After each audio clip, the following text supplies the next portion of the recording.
भाई आज की स्मैकडाउन में क्या हो चुका है? My God, CM Punk is back, Paul Heyman is back और ओजी ब्लड लाइन का फिफ्थ मेंबर बन चुका है the best in the world CM Punk. ये है आपका आज का फ्राइडे नाइट स्मैकडाउन का रिव्यू। वीडियो को एंड तक देखते रहें, चैनल पर नए तो सब्सक्राइब करें और उस नोटिफिकेशन बेल को भी ऑन करना ना भूलें।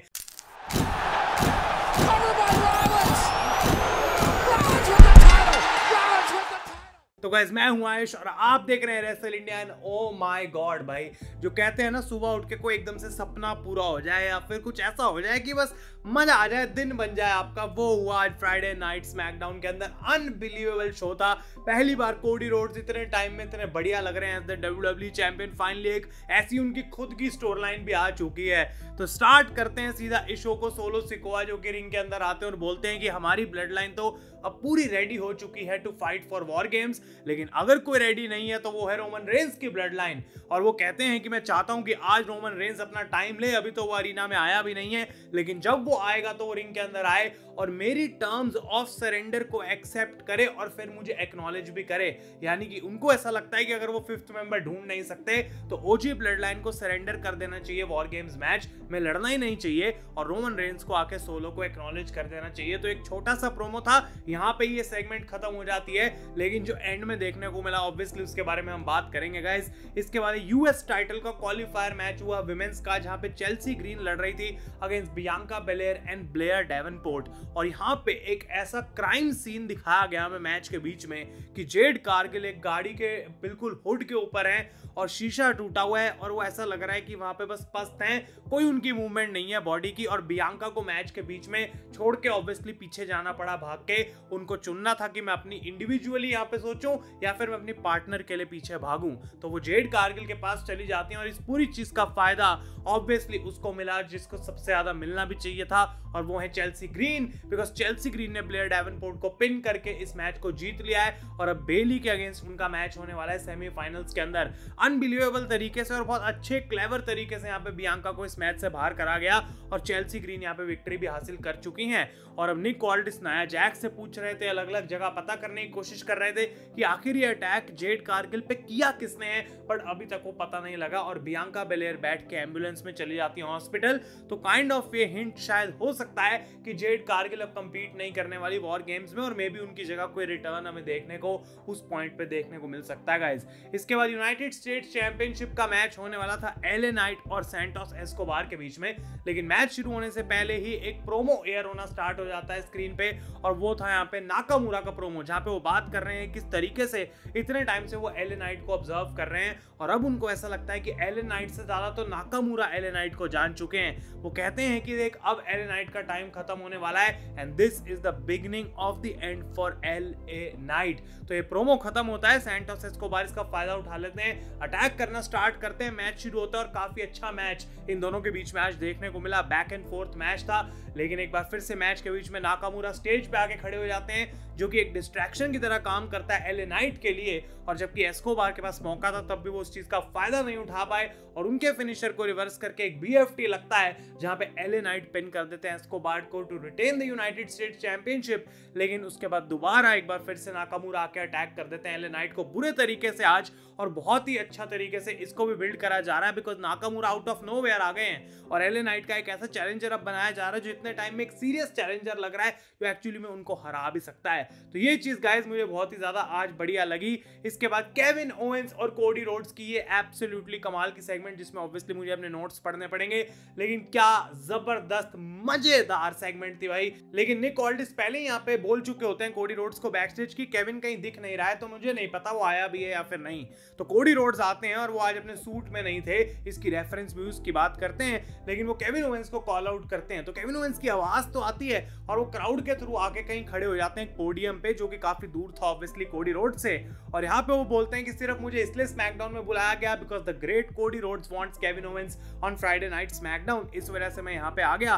केविन कहते हैं मैं सिर्फ तेरे लिए क्यों यहाँ पे आया हूँ। वो कहते हैं कि जितनी भी ये सारी चीजें हुई हैं वो सिर्फ तेरी फॉल्ट हैं, जो भी मैंने रैंडी ऑर्टन के साथ किया वो तेरा फॉल्ट है। और कोडी रोड्स बहुत ज्यादा गुस्से में थे, उनको था बस मुझे यहाँ से निकलना और मारना है जाके केविन ओवेंस को, लेकिन सिक्योरिटी और निक ऑल्डिस बीच में आ जाते हैं, कोडी को बैरिकेड टापने नहीं देते और कोडी रोड्स का यहाँ पे रीजन मिल गया उनको फाइनली कि क्यों केविन ओवेंस ने ये सब करा है। केविन आते हैं खुद ही बाहर और अनाउंसर्स टेबल के ऊपर चढ़ जाते हैं और कोडी रोड्स यहाँ पे रिंग के अंदर और केविन अपना रीजन देना शुरू करते हैं। वो कहते हैं देख भाई सिंपल सी बात है, मैं 4 साल से ब्लड लाइन से लड़ रहा हूँ। रोमन रेंज ने ना जाने कितनी बार मेरा करियर खत्म करने की कोशिश करी है, लेकिन जब वो चीजें हो रही थी तो ठीक था, लेकिन जब तू आया और तेरी मैंने मदद करी रेसलमेनिया 39 के टाइम पे, रेसलमेनिया 40 के टाइम पे, और फाइनली तू अनडिस्प्यूटेड चैंपियन बन गया। लेकिन जब रोमन रेंज ने आके तेरे से पूछा कि क्या तू उसके साथ टीम अप करेगा, तो तूने उसको हाँ कैसे बोल दिया। वो कहते हैं कि जिस बंदे ने मेरा करियर कितनी बार खत्म करने की कोशिश करी, उसको तू अपना दोस्त बना रहा है, उसके साथ तू टीम बना रहा है। और वो कहते हैं यही रीजन है कि ये तेरी गलती है,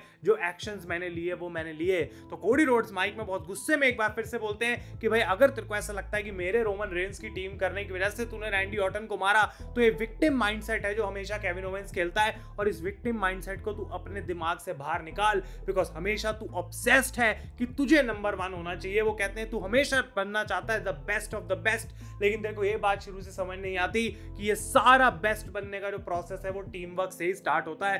कोडी रोड्स कहते हैं कि देख भाई, एक पॉइंट पे बैश इन बर्लिन में तेरे पास मौका था जब तेरा और मेरा मैच हुआ था, जहां पे तू ट्रिगर पुल कर सकता था, तेरे पास मौका था to become the undisputed champion, जो शायद आज तू होता भी, लेकिन तेरे से उस टाइम पे वो ट्रिगर पुल नहीं हुआ। इंस्टेड वो तूने जो ट्रिगर है वो पुल कर दिया रैंडी ऑर्टन के ऊपर। तूने एक ऐसी लाइन क्रॉस कर दी जो तेरे को करनी नहीं चाहिए थी। और यहाँ पे कोडी रोड्स बेसिकली चैलेंज करते हैं केविन ओवेंस को कि मुझे नहीं फर्क पड़ता तू कहां मैच लड़े, आज लड़े, सर्वाइवर सीरीज में लड़े, सैटरडे नाइट मेन इवेंट में लड़े, लेकिन ये मैच तो होके ही रहेगा। और यहाँ पे कोडी रोड्स को केविन ओवेंस अब बोलते हैं कि देख भाई, फर्क ये था कि रैंडी ऑर्टन को मैं प्यार करता था, I loved Randy Orton, but I hate you Cody Rhodes. और वो कहते हैं मैच आज तो नहीं होने वाला, लेकिन तब होगा जब मैं इस मैच को करना चाहता हूं। और केविन ओवेंस वहां से जा रहे थे और कोडी रोड्स को जब वो बोलते हैं कि मैं तेरे को हेट करता हूं, तो कोडी रोड्स दोबारा माइक लेके कहते हैं कि केविन ओवेंस, तू मुझे हेट नहीं करता, तू खुद को हेट करता है। तो बेसिकली कोडी का पूरा यहाँ पे आइडिया ये था कि केविन ओवेंस ने अपने करियर को सेल्फ सैबोटाज कर लिया है, अपने बारे में सेल्फिशली सोच के शुरू करने से, और बाकी जो उसके अराउंड अच्छी चीजें उसको वो इग्नोर कैसे कर सकता है, जब वही वो चीजें हैं जिसने केविन ओवेंस को भी बनाने में मदद करी है।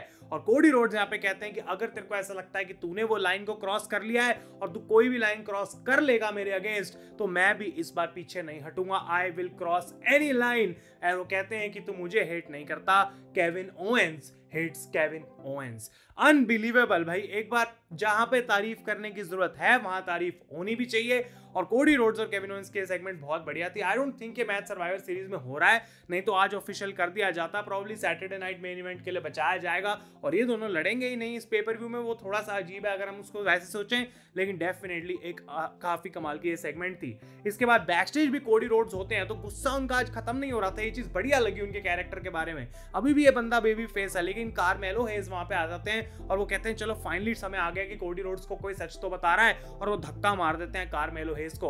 तो नेक्स्ट वीक कार्मेलो के साथ कोडी का 1-on-1 मैच होगा, और निक ऑल्डिस वहां पे थे, और कोडी बोलता है निक ऑल्डिस को शायद तेरे को अपने फर्स्ट राउंड ड्राफ्ट पिक को एक बार फिर से रिकंसिडर करने की कोशिश करनी चाहिए, और इन दोनों की उस वजह से यहाँ पे बहस हो जाती है। अब बैकस्टेज ब्लड लाइन थी, और यहाँ पे रोमन रेंज को सैमी ज़ेन बोलते हैं कि भाई हमारे पास कोई ऑप्शन नहीं बचा है 5th मेंबर के लिए, मे बी कोडी रोड्स कैसा रहेगा, लेकिन रोमन रेंज कहते हैं नहीं, उस चीज से मैं मूव ऑन कर चुका हूं, मैं पास्ट में नहीं जीना चाहता। और वो कहते हैं कि सेथ रॉलिंस का क्या करें, क्या हमें एक बार फिर से सेथ रॉलिंस से पूछना चाहिए।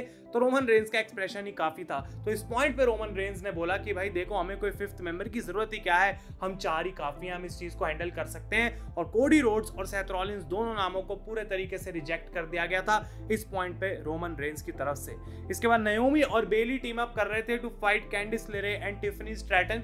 ये भी एक डिसेंट टैग टीम मैच चल रहा था, लेकिन कैंडिस और टिफनी के बीच में इतनी बन नहीं रही थी। एट द एंड डिस्क्वालिफिकेशन में खत्म होता है, नाया जैक्स अटैक कर देती है नाओमी को रिंग साइड पे, और ऑब्वियसली जेड और बियांका यहाँ पे थी नहीं, तो पहले ईओ स्काई आती है, उसके बाद लिव मॉर्गन और रकेल रॉड्रिगेज, और फाइनली रिया रिप्ली आती हैं, जो कि अपने इस ब्लैक कलर के मास्क में ऑलमोस्ट क्रिश जैसी लग रही थी, जो कि क्रिश मूवी थी भाई। लेकिन यहाँ पे रिया रिप्ली कैंडो स्टिक लेके आती हैं और हील टीम को उन्होंने अटैक किया, और बेबी फेसिस को यहाँ पे अपर हैंड मिल गया, जबकि बियांका और जेड वहां पे थी भी नहीं। ये काफी इंटरेस्टिंग था। मॉन्टेस फोर्ड का मैच हुआ टोमासो चांपा के साथ, और यहाँ पे भी एक बार फिर से वो टेंशन जो चल रही है टोमासो की कि उनको एक मैच चाहिए टैग टीम टाइटल्स के लिए, जो मिल नहीं रहा है यहाँ पे गारगानो और चांपा को।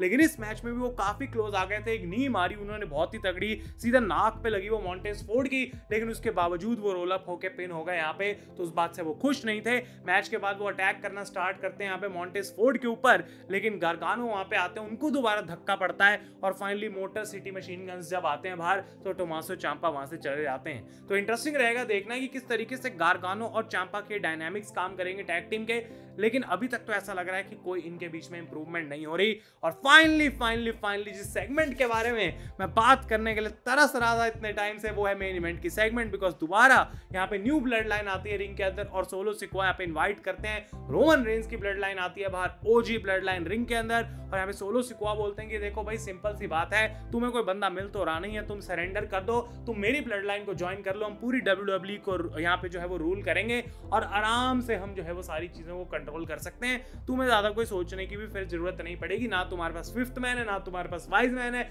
तो क्या ही फायदा इस वॉर गेम्स मैच का। रोमन रेंस को माइक देते हैं सोलो सिकोआ और रोमन यहाँ पे थोड़ा सा टाइम लेते हैं। माइक उठाने के टाइम जैसे ही वो अपना फर्स्ट वर्ड बोलने वाले थे, बैकग्राउंड से आवाज आई जिसके लिए हम तरस गए थे इतने टाइम से, ladies and gentleman, my name is Paul Heyman. और पॉल हेमन अपने कोट में नीचे रेड कलर की टी शर्ट उन्होंने पहन रखी है और वो कहते हैं कि देखो भाई मैं वापस तो आ गया हूं, लेकिन मैडिसन स्क्वायर गार्डन में मुझे टेबल के थ्रू पावर बॉम्ब करा गया था, तो शायद मेरी मैथ इतनी ठीक नहीं है, लेकिन अभी मैं इतना तो देख सकता हूं कि एक तरफ अगर 5 लोग हो और दूसरी तरफ 4 लोग हो तो ये वॉर गेम्स मैच हो नहीं सकता।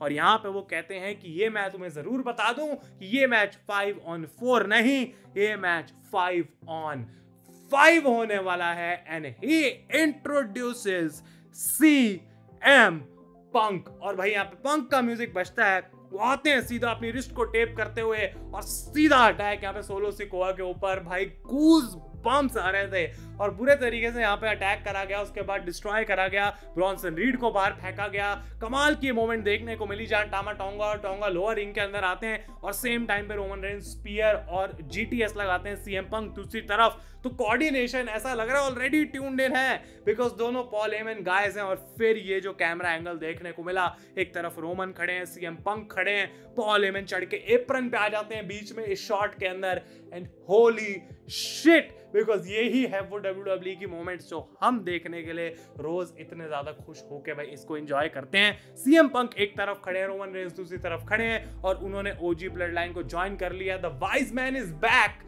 लेकिन इस पूरी चीज के पीछे इतनी सारी कॉन्स्पिरेसी थ्योरीज, इतना कुछ हो सकता है, ये WWE ने एम ही नहीं CM पंक को यहाँ पे डाल दिया। This is true long term booking जो हमें आज शुरुआत जिसकी देखने को मिली, तो उसके बारे में आने वाली वीडियोस में हम बात करेंगे।